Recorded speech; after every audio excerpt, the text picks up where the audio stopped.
Thank you for joining me for another Quick Hits conversation. I'm Dr. Robyn. I'm a mental MacGyver providing luxury level support and coaching to executives, entrepreneurs, celebrities, and athletes. With me today, I have Laura Agafitei. She is a strategy and design consultant for the health and wellness industry. I have Dr. Jesse Carrie. He is a doctorate in chemistry and a degree in history. He is currently a senior scientist at the Idaho National Lab. And I have Dave Roberts. He's a teacher, author of the book When the Psychology Professor Met the Minister, and a bereavement support specialist. The question I have today, how much and in what way do you think how someone looks affects their success? Jesse, start us off. Yeah, so again, I have to kind of say I'm just pretty tame right now. If you look at my wardrobe over the years, when I was doing my graduate school, I used to wear Hawaiian shirts. I had 36, 37 different Hawaiian shirts at one point. And so that was my thing. It was colorful, and people always noticed you. Not always taken super seriously. I forgot a real job, because graduate school is horrible as far as payment.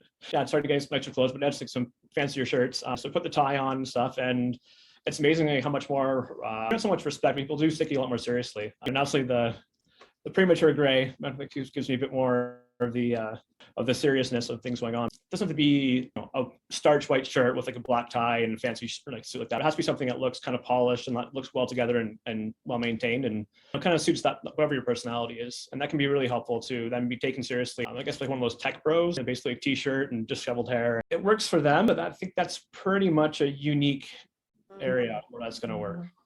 Jesse made a great point, and I believe that the first impression is really important. I managed to stand out without wanting that because I am very tall, like I'm 180 centimeters. So wherever I go, I kind of stand out and people notice me quickly, and sometimes they stare at me. Usually when I was in high school, I kind of tried to run away from it because I was the tallest girl in the room all the time. Since I grow up, I kind of get used to it, and I find a way to use it in my advantage. I believe it does affect your success. People tend to label you and put you in a box. And when you don't have any knowledge about the person, you tend to make some assumptions. So unfortunately, this is the reality, especially like towards women. I've noticed that like you have to look in a certain way all the time. You have all that pressure to look good, to have the makeup on, and whatever society standards we have nowadays. And especially in some industries, like if you're an actor or model or public figure, you need to look in a certain way. I think it depends on the industry, but certainly having putting some effort certainly helps in getting in your way. Dave, what do you think? I know you spend a lot of time with students, and how do you think it affects your perception of them based on how they look? As long as they're dressed appropriately, as long as they look neat, that's all I really look for. And essentially, I look at the quality of the interaction that I have with them. I dress in jeans and a shirt.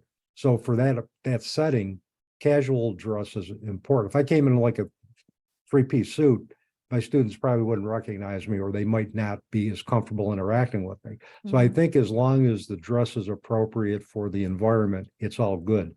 As long as it's neat and as long as it's appropriate, I think it's fine. I would agree with Laura and Jesse. We do tend to place a premium on appearance. And I think if you look at a lot of social science research has indicated that an individual who's, let's say, for example, physically attractive has more positive outcomes when it comes to better paying jobs, more attractive mates.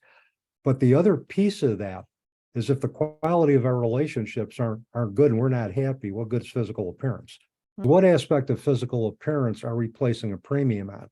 What if there's somebody that's really, really handsome and he's got body tattoos, which we find to be totally unattractive? Do we judge that person as unattractive because of body art?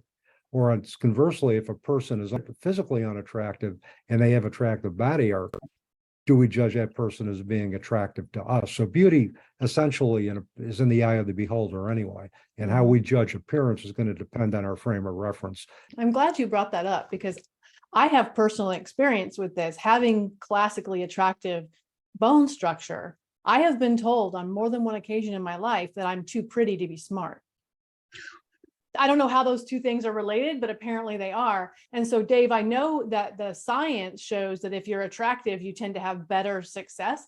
And I wonder if that science studied mostly tall men, because as a woman who used to work in the corporate space, I can tell you it definitely was a problem for me because people wouldn't take me seriously because I was classically attractive and had blonde hair. We make those assumptions. Well, if you're physically attractive, then you can't be all that smart, or you have looks and no brains, however you want to look at that. And we're just discriminating based on a person's physical appearance. And we're not looking at the total package that they bring to the table. And on top of that, we could use that simply a person's physical appearance or an aspect of appearance we find is not attractive is an excuse not to develop a relationship with that person. Actually, a point there earlier, Dave, you mentioned people have like tattoos. I remember actually one guy at the gym I saw, face tattoos, head tattoos on his neck. When you look at him, the first thing you're kind of like a little taken aback, but the nicest, like, oh, hey, how's it going? And you're just like, oh, okay. You to get taken aback by just how friendly and open he was. And I think that's part of the things too. Some things might have, especially as you get older, use things when you're younger. You might get some of those tattoos or, get the big like ear space thingies. Gauges, piercings and stuff. And there's still the residue of that as you age. That's no longer you 10, 20 years, 30 years later. But you're still sort of held back to like how you were as a younger person, even though like you've changed since. So interesting. I think nice that you brought that up.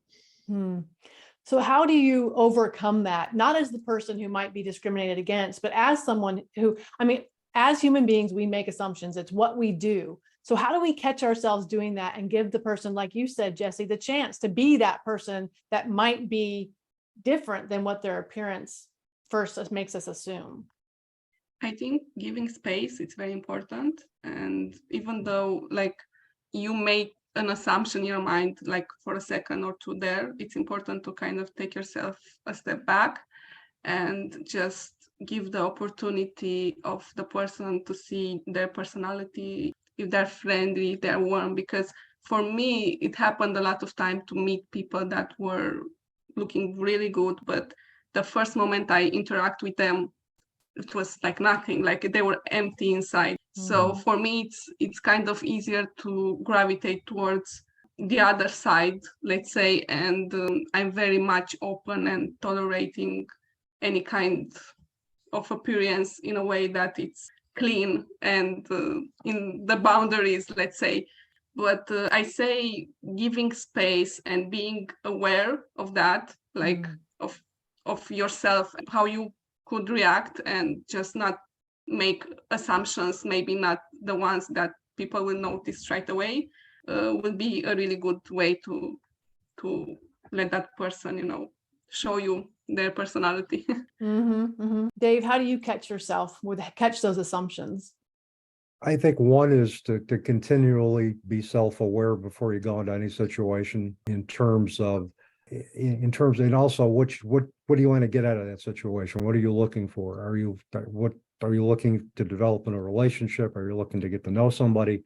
And I think if you put those priorities first, that kind of can tend to mitigate the initial impact that appearance may have on us. The other thing is to be, I think, really to make sure that we're self-aware and we're tolerant of particularly body diversity. If we're tolerant of, we're just tolerant of body diversity in terms of, the way, individuals will express themselves, body size, anything like that, and be tolerant of and realize that beyond the appearance, there's more substance to that, and to look for the substance as opposed to what's on the outside. Because actually I'm really hard of hearing. I have to look at people's lips to hear what they're saying. So my focus is automatically more on their mouths and their eyes as well. So it sort of blurs, I guess, some of the other things that are there. Helps a little bit. I think when Dave was mentioning too, like the kind of the self-awareness, I think there's that, if you kind of go with it with an idea to like an open curiosity of how these people are there, how they want to behave, not so much how they want to behave, but how you want them to interact in a positive way and reach whatever it is you want to get from, like, work with them and so forth. I look at kind of in that kind of way. Yeah. Well, that is our 10 minutes. It is occurring to me that it would be ideal to have someone of a different race on this call, because they have a different experience of how they look affecting their Mhm. success. So that would be a good person for me to have another conversation with. So thank you so much for doing this with me. And I look forward to speaking to each of you again very soon.